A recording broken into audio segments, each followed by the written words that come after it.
Hai, welcome back. Jadi di video kali ini kita akan membahas tentang salah satu materi dalam tes CPNS, yaitu TWK atau tes wawasan kebangsaan. Nah, di sini yang akan kita bahas adalah materi mengenai fungsi dan kedudukan Pancasila.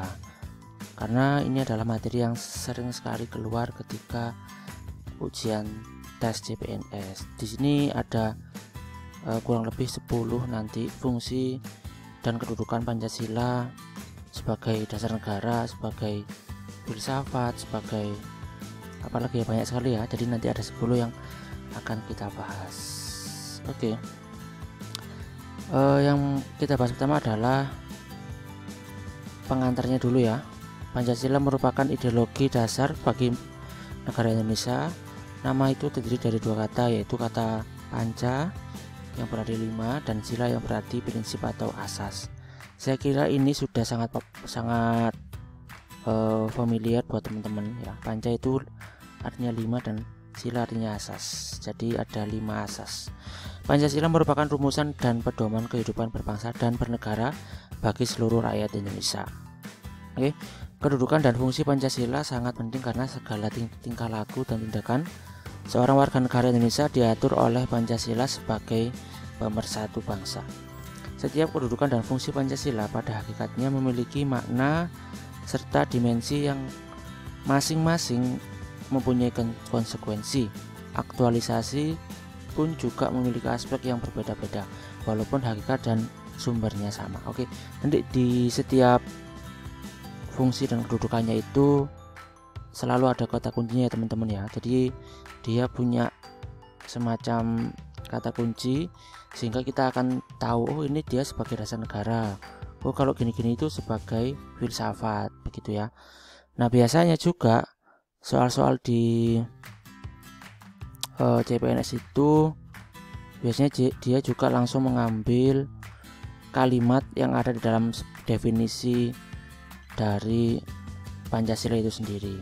Ya, misalkan ini Pancasila sebagai dasar negara. Nah, pasti dia akan mengambil salah satu kalimat yang ada di dalam paragraf ini. Jadi apa ya? Kita bukan harus menghafal sih, kita harus bisa mengetahui kata kuncinya itu apa. Gitu ya. Tadi sampai mana ya? Oke, nih. Pancasila sebagai pandangan hidup memiliki pengertian yang berbeda dengan fungsi Pancasila sebagai dasar negara Republik Indonesia. Demikian pula dengan kedudukan dan fungsi Pancasila lainnya. Nah, itu dari berbagai macam kedudukan dan fungsi Pancasila sebenarnya dapat dikembangkan pada dua macam kedudukan dan fungsi Pancasila yang pokok, yaitu sebagai dasar negara dan sebagai pandangan hidup bangsa. Jadi intinya kedudukan dan fungsi Pancasila itu pokoknya adalah dua, sebagai dasar negara, dasar berdirian negara Indonesia, dan sebagai pandangan hidup bangsa. Nanti kita akan ketemukan kata kuncinya sama-sama. Dalam kehidupan berbangsa dan bernegara, Pancasila memiliki banyak kedudukan dan fungsi bagi bangsa Indonesia. Berikutnya adalah beberapa kedudukan dan fungsi Pancasila sebagai bangsa Indonesia. Yang pertama, sebagai dasar negara. Dasar negara. Dasar negara merupakan fundamen atau alas yang dijadikan pijakan serta dapat memberi kekuatan kepada berdirinya suatu negara. Ini yang mungkin yang perlu kita garis bawahi adalah kalimat yang merupakan alas atau fundamen. Jadi itu menunjukkan atau merujuk pada pengertian dari dasar negara. Indonesia dibangun juga berdasarkan pada suatu alas atau landasan, yaitu Pancasila. Pancasila pada fungsinya sebagai dasar negara adalah sumber kaidah hukum yang mengatur bangsa Indonesia, termasuk di dalamnya seluruh unsur-unsurnya, yakni rakyat, pemerintah, dan wilayah. Pancasila pada posisi seperti inilah yang merupakan dasar pijakan penyelenggaraan negara serta seluruh kehidupan berbangsa dan bernegara. Jadi intinya teman-teman harus mencari kata kuncinya di soal nanti. Kalau ada kalimat sebagai alas atau sebagai sumber kaidah hukum yang mengatur bangsa Indonesia, berarti itu sudah jelas-jelas dia fungsinya sebagai dasar negara. Yang kedua, Pancasila sebagai pandangan hidup. Pancasila merupakan kristalisasi pengalaman hidup dalam sejarah bangsa Indonesia yang telah membentuk watak, sikap, perilaku, etika, dan tata nilai norma yang telah melahirkan pandangan hidup. Pandangan hidup sendiri adalah suatu wawasan menyeluruh terhadap kehidupan yang terdiri dari kesatuan rangkaian dari nilai-nilai luhur. Pandangan hidup berguna sebagai pedoman atau tuntunan untuk mengatur hubungan sesama manusia, hubungan manusia dengan Tuhan, dan hubungan manusia dengan lingkungannya. Jadi sekali lagi kita juga harus benar-benar cermat di sini. Jadi kalau dia sebagai pandangan hidup itu menunjukkan bahwasanya itu ada di dalam pengalaman hidup warga Indonesia sebelum-sebelumnya berbentuk sebuah watak, sebuah perilaku ya yang dijadikan sebagai pedoman ya. Kita di sini dapat kata kuncinya. Jadi kalau pandangan hidup itu menunjukkan sebagai pedoman atau tuntunan untuk mengatur hubungan antar sesama manusia, hubungan manusia dengan Tuhannya, dan hubungan manusia dengan lingkungannya. Itu ya. Jadi itu adalah kata kuncinya, pedoman atau tuntunan di dalam Pancasila sebagai pandangan hidup bangsa. Oke. Sekarang yang ketiga, Pancasila sebagai ideologi bangsa Indonesia. Ideologi berasal dari kata idea yang berarti konsep, gagasan, pengertian dasar, cita-cita, dan logos yang berarti ilmu. Jadi ideologi dapat diartikan sebagai ilmu dapat diartikan ilmu pengertian dasar. Dengan demikian Pancasila sebagai ideologi bangsa, di mana pada hakikatnya adalah suatu hasil perenungan atau pemikiran bangsa Indonesia. Pancasila diangkat atau diambil dari nilai-nilai adat istiadat yang terdapat dalam pandangan hidup bangsa Indonesia. Dengan kata lain, Pancasila merupakan bahan yang diangkat dari pandangan hidup masyarakat Indonesia. Jadi ini kata kuncinya adalah hasil pemikiran itu dijadikan sebagai sebuah dasar negara. Nah, itu adalah pengertian Pancasila sebagai ideologi bangsa Indonesia. Jadi nanti silakan dicari kata kuncinya dalam soal itu. Kalau ada kata gagasan, ada kata-kata cita-cita, ya, itu berarti mengarah kepada Pancasila sebagai ideologi bangsa Indonesia. Begitu. Sekarang yang keempat, Pancasila sebagai jiwa bangsa Indonesia. Pancasila sebagai nilai-nilai kehidupan yang ada di masyarakat Indonesia. Hal tersebut melalui penjabaran instrumental sebagai acuan hidup yang merupakan cita-cita yang ingin digapai serta sesuai dengan jiwa Indonesia, serta karena Pancasila lahir bersama dengan lahirnya Indonesia. Menurut Van Schaik, bahwa setiap bangsa punya jiwanya masing-masing yang disebut Volksgeist, artinya jiwa rakyat atau jiwa bangsa. Pancasila sebagai jiwa bangsa lahir bersamaan dengan adanya bangsa Indonesia, yaitu pada zaman dahulu kala pada masa kejayaan nasional. Nah, di sini masih jarang sekali ditemui soal atau pembahasan tentang Pancasila sebagai jiwa bangsa ya, karena secara keseluruhan itu fungsi dan kedudukannya itu hampir mirip-mirip saja. Jadi kalau di sini juga bisa kita cari atau kita temukan kata kuncinya sebagai jiwa bangsa, bahwasanya Pancasila itu lahir bersamaan dengan lahirnya bangsa Indonesia. Nah, itu adalah kata kuncinya. Ya, jadi kalau ada kalimat Pancasila lahir bersamaan dengan adanya bangsa Indonesia pada zaman dahulu kala pada masa kejayaan nasional, pada masanya dulu kerajaan-kerajaan itu.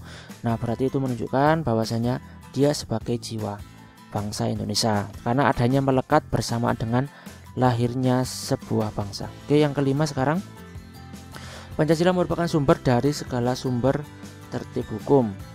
Poin ini dapat diartikan bahwa Pancasila bahwa segala peraturan perundang-undangan atau hukum yang berlaku dan dijalankan di Indonesia harus bersumber dari Pancasila atau tidak bertentangan dengan Pancasila, karena segala kehidupan bangsa Indonesia berdasarkan Pancasila. Nah, di sini berarti kata kuncinya adalah Pancasila sebagai sumber dari segala sumber hukum ya.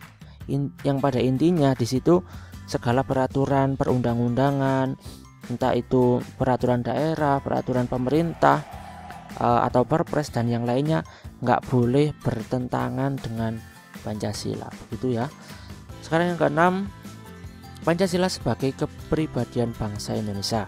Pancasila sebagai kepribadian bangsa Indonesia karena Pancasila lahir bersama dengan lahirnya bangsa Indonesia dan merupakan ciri khas bangsa Indonesia dalam sikap mental maupun tingkah lakunya sehingga dapat membedakan dengan bangsa lainnya. Dan Pancasila merupakan wujud peran dalam mencerminkan adanya kepribadian negara Indonesia yang bisa membedakan dengan negara yang lainnya, yaitu amal perbuatan, tingkah laku, dan sikap mental bangsa Indonesia. Nah, di sini di nomor 6 ini Pancasila sebagai kepribadian bangsa, itu kata kuncinya adalah sesuatu atau tingkah laku dari bangsa Indonesia yang dapat membedakan dengan bangsa yang lainnya. Jadi sikap itu melekat kepada diri dari bangsa Indonesia sehingga itu akan bisa membedakan bangsa Indonesia dengan bangsa yang lainnya, yang mencerminkan kepribadiannya, baik itu perbuatan, sikap, kemudian perilaku, dan yang lain sebagainya. Itu adalah kata kuncinya Pancasila sebagai kepribadian bangsa Indonesia. Oke, sekarang yang ke-7, Pancasila sebagai cita-cita dan tujuan yang akan dicapai bangsa Indonesia.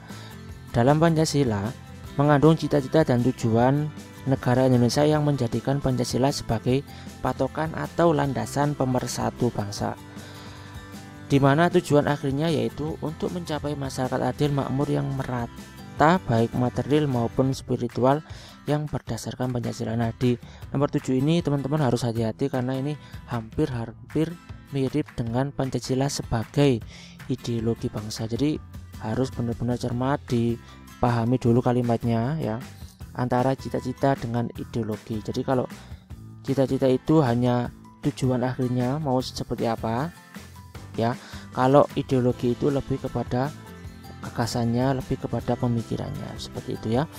Sedangkan yang ke nomor 8, Pancasila sebagai perjanjian luhur. Karena saat berdirinya bangsa Indonesia, Pancasila merupakan perjanjian luhur yang telah disepakati oleh para pendiri bangsa untuk dilaksanakan, dilestarikan, dan dipelihara. Artinya, Pancasila telah disepakati secara nasional sebagai dasar negara pada tanggal 18 Agustus 1945 pada sidang PPKI. PPKI ini merupakan wakil-wakil dari seluruh rakyat Indonesia yang mengesahkan perjanjian luhur Pancasila tersebut ya. Jadi di sini kalau dia sebagai perjanjian luhur, maka kata kuncinya adalah telah disepakati sebagai dasar negara pada tanggal 18 Agustus 1945, yaitu pada saat sidang dari PPKI atau sidang dari perwakilan-perwakilan dari seluruh Indonesia yang pertama. Ya, telah menyepakati bahwasanya Pancasila dijadikan sebagai dasar negara. Ya, ini adalah kata kuncinya. Ada kata PPKI dan tanggalnya tanggal 18 Agustus 1945. Jadi kalau kalian teman-teman menemukan soal yang seperti ini ya gak usah ragu, langsung dijawab saja. Itu artinya Pancasila sebagai perjanjian luhur bangsa Indonesia. Oke. Sekarang yang ke-9, Pancasila sebagai falsafah hidup yang mempersatukan bangsa Indonesia. Pancasila merupakan sarana yang ampuh untuk mempersatukan bangsa Indonesia karena Pancasila merupakan falsafah hidup dan kepribadian bangsa Indonesia yang mengandung nilai-nilai dan norma-norma yang oleh bangsa Indonesia diyakini paling benar, bijaksana, adil, dan tepat bagi bangsa Indonesia guna mempersatukan rakyat Indonesia. Nah, ini juga sepertinya jarang sekali keluar ketika tes CPNS ya, walaupun jarang sekali keluar akan tetap saya bahas ya. Jadi bahwasanya dengan adanya Pancasila itu maka kemudian segala perbedaan itu harus dilebur karena sudah disepakati sebagai sesuatu yang bisa mempersatukan bangsa kita gitu ya. Jadi kalau misalnya ada perpecahan, ada segala macam permasalahan ya ingat, oh kita punya Pancasila yang di dalamnya terkandung sila-sila yang diambil sarinya atau dikristalkan, diambil dari keseharian, dari kepribadian masyarakat Indonesia itu sendiri, begitu ya. Sekarang yang ke-10, yang terakhir, Pancasila itu sebagai paradigma pembangunan.